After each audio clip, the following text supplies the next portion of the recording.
Welcome back, everyone. We are covering breaking news. The death of U.S. Ambassador Christopher Stephens in Libya, killed apparently by a rocket attack in his car, along with 3 other Americans, one of whom has been identified as State Department official Sean Smith, along with 2 other Americans in that rocket attack in Benghazi. We know that the White House has confirmed this death this morning. We've also heard from Secretary of State Hillary Clinton. We now know it is Ambassador Stephens and also Sean Smith, another one of these workers who was killed. 2 others as well. We are waiting for information and identification once they notify the families. Just glancing at my email from our embed with the Romney camp, we also know that Romney will be addressing Libya in his remarks on the trail today from Jacksonville in just about 35 minutes. So they will be carrying that for you live on CNN Newsroom. And with that, let's go to Carol Costello. CNN Newsroom continues right now. Carol.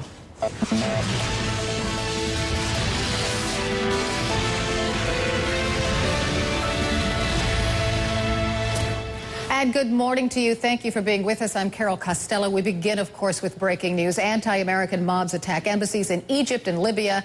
And this morning we learn of a shocking toll. The White House confirms that the U.S. ambassador to Libya, J. Christopher Stephens, is dead, along with 3 other staff members. A radical Islamic group led the hours-long siege on the American embassy in Benghazi, Libya. The militants were apparently enraged by a cheaply made online film that's considered offensive to Islam.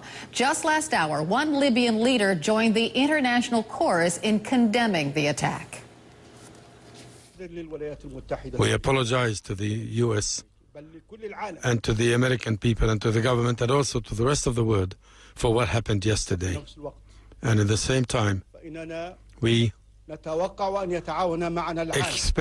the world to cooperate with us in order to confront to what is meant out of this kind of cowardice criminal acts. That is the Libyan the Libyan Prime Minister, just so you know. CNN Foreign Affairs reporter Elise Labott is at the State Department. Elise, you've known Ambassador Christopher for years. Tell us about him. Carol, what can I say? I mean, he was really considered at the State Department really the cream of the crop in terms of diplomatic foreign service officers. This was not, although we're seeing him in a pinstripe suit right there, he's really not what would you consider a pinstripe diplomat sitting in his office. He was really someone that was out in the fields, working with all sectors of Libyan society. I first met him in 2007 when the U.S. was trying to restore its ties with the regime of Muammar Gaddafi, and he was the head diplomat on the ground there. And then after the fall of Gaddafi, he was sent as the envoy to the opposition on the ground in Benghazi with the rebels. That's where he was really the most happy, just trying to get this country working with this new government to be ready for the day after. And then after Muammar Gaddafi fell, he was really considered the only man for the job because he had such an affinity for Libya. He knew so much about the country, fluent Arab speaker, really considered by everybody as really one of the top diplomats at the State Department. Everyone speaking to friends and colleagues, really mourning his loss today. He wasn't on the job for very long, was he?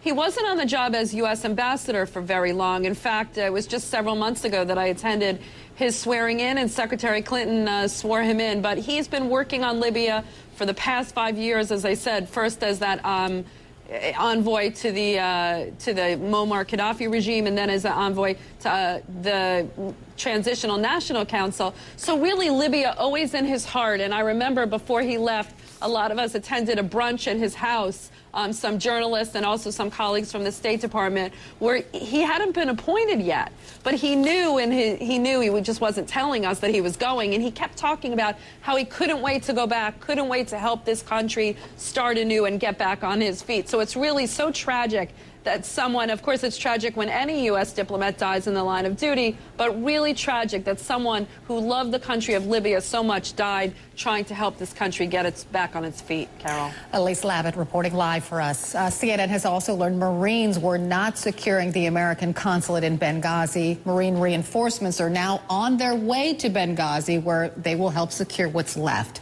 Pentagon correspondent Barbara Starr joins us now. And why weren't they securing the consulate office in Benghazi? Well, let me clarify some of this with some specifics, Carol.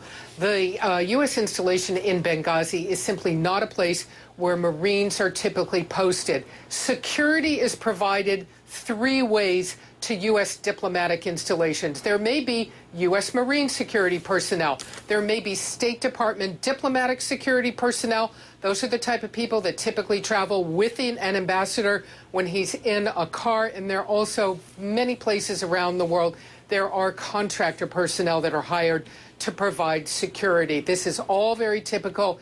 It remains to be seen what exactly was at Benghazi. We are told there were no Marines there. It's not a post that they typically cover. Now, there are a group of Marines and anti-terrorism security force being sent to the embassy in Tripoli, we are told.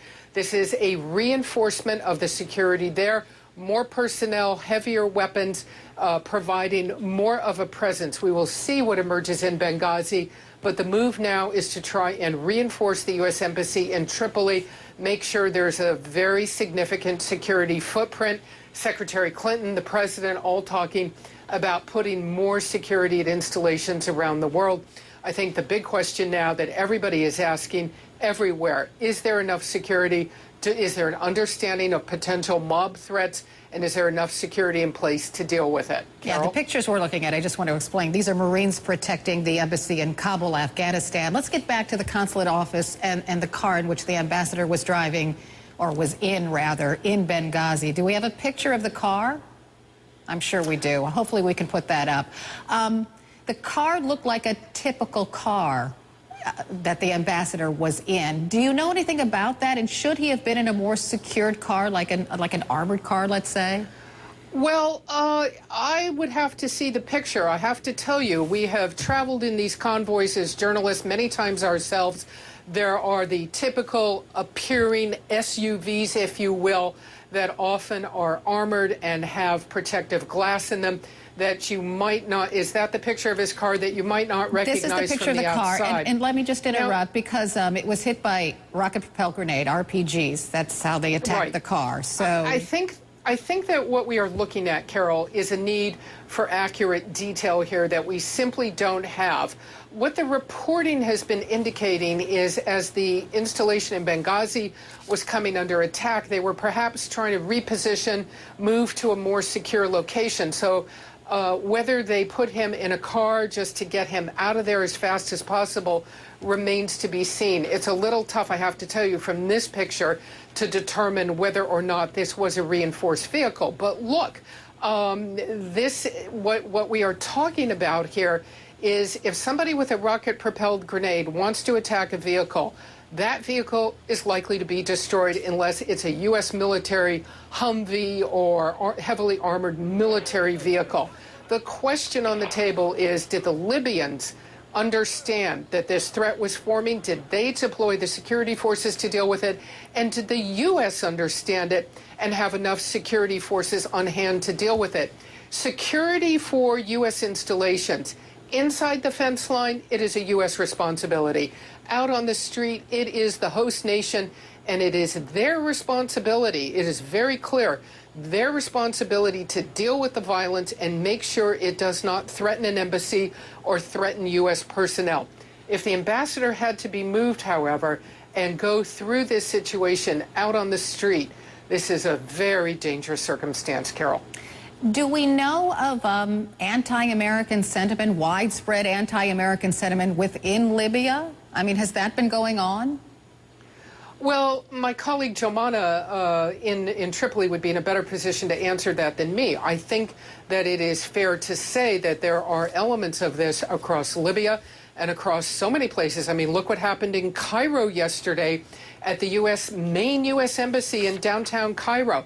Perhaps hundreds of people coming to the embassy, engaging in violence, trying to climb the fence, and Egyptian security personnel. You can come to your own determination as you look at the pictures whether you think the Egyptians responded properly or not. As you see these pictures outside of Cairo, this is the kind of thing that embassies around the world deal with. Make no mistake, there is some danger, some security risk in all of these countries, in all of these situations.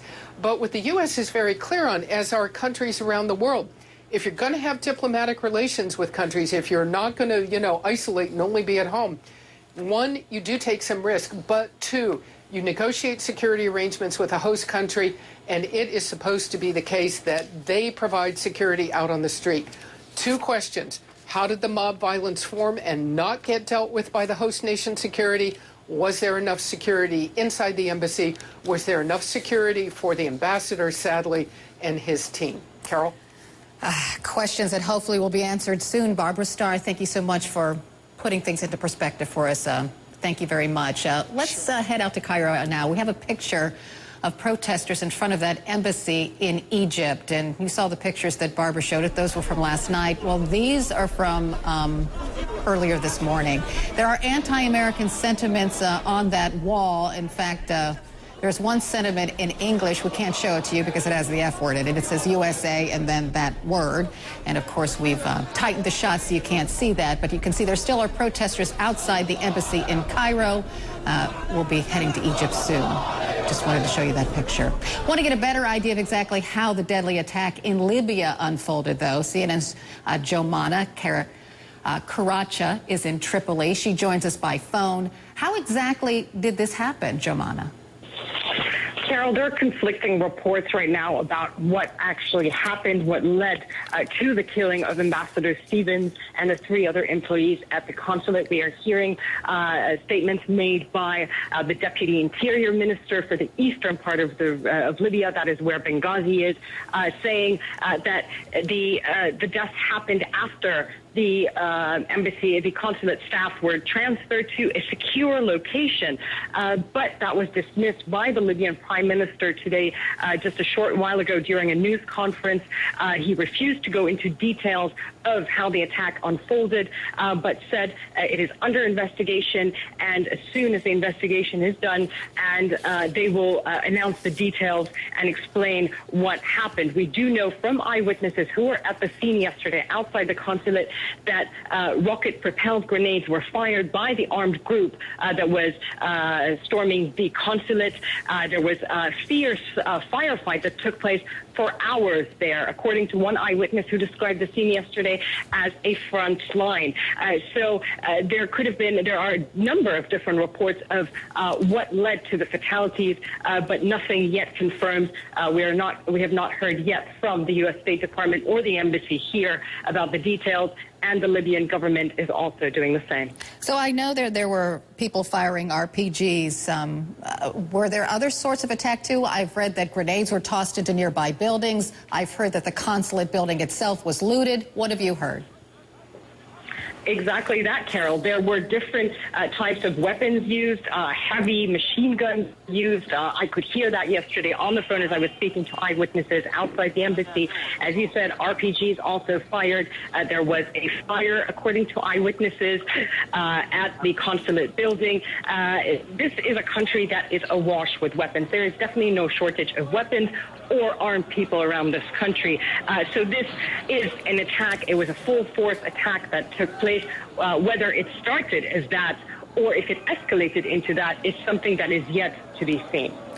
Jomana Karacha reporting live from Libya. Thanks so much. I want to take a closer look now at the man who made the film that's inciting this anti-American violence. The Wall Street Journal identifies him as Sam Bassel. He's the person who wrote, directed, and produced this movie.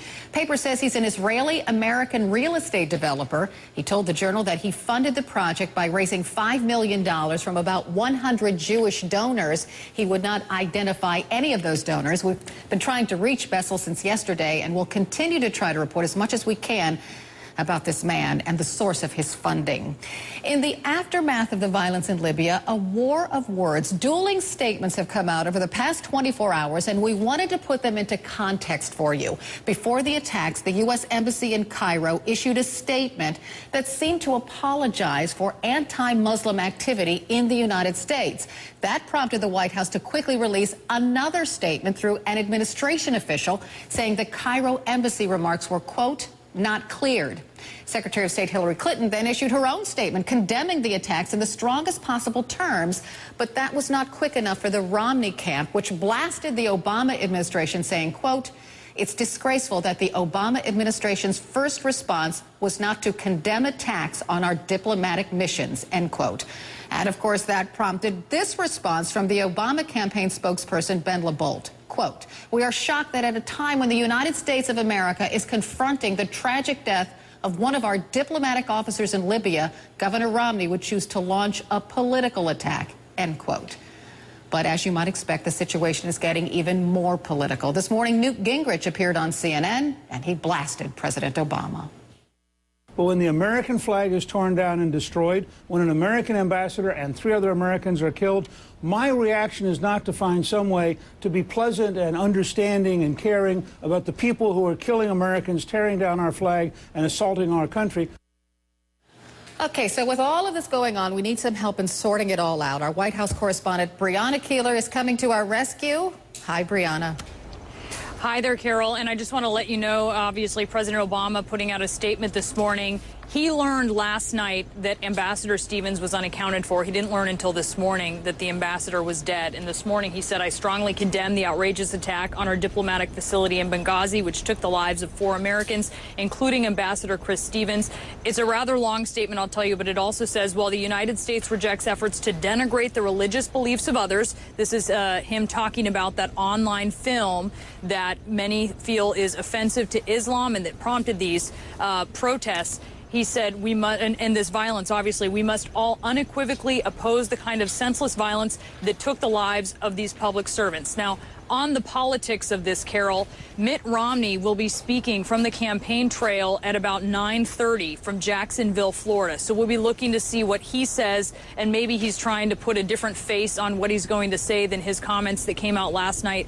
We did see a tweet last night coming out from the chairman of the RNC, Reince Priebus, and it said Obama sympathizes with attackers in Egypt, sad and pathetic, appearing to reference that statement from the embassy of Cairo as if this was the official word of the administration. You talk to administration officials, they'll tell you that's not the official word of the administration. And behind the scenes, Carol, I'll tell you that White House officials and Obama campaign officials think that in this case, that Mitt Romney may have stepped in it, and you're hearing this from a lot of pundits as well, because he came out and made this statement before certainly all of the facts were known. When he did make his statement last night, and when we saw this tweet from Reince Priebus, this was at the time that we knew that there was violence, obviously, in the region, but we were unaware of how extensive it was, and certainly unaware that the U.S. ambassador to Libya had been killed, Carol. I know. I'm just looking through my email box because Eric Erickson, who's a Tea Party supporter and also a CNN contributor, he tweeted out this morning that Romney should tread carefully when it comes to this matter. So some conservatives are saying, hey, maybe we should take a few steps back. Yeah, that's right. And you're hearing a lot of that. And let's remind you just sort of the bigger picture here. I mean, a couple weeks ago, when Republicans had their convention in Tampa, one of the big speakers, you remember, was former Secretary of State Condoleezza Rice, really really sort of framing a lot of criticism around President Obama and his foreign policy, saying that he was leading from behind, saying that he was more interested in being a friend than being really than having the U.S. be a strong presence. So this is a case that the Romney campaign and Republicans have been trying to build, and we're going to see how exactly Mitt Romney's remarks about this sort of fit into that, and whether perhaps he did himself a disservice in his criticism of President Obama's foreign policy. I think a lot of people think perhaps he did, Carol. Brianna Keeler reporting live for us from the White House. This bit of information just into CNN. We've been telling you about that anti-Muslim film. It was posted on YouTube. Well, now we're finding out that Afghanistan has banned YouTube to prevent access to that anti-Islam film. That's according to a ministry official there. When we get more information, of course, we'll pass it along. Coming up next on Newsroom, we're talking to a former U.S. ambassador to Iraq to get his perspective on the deadly violence in Libya.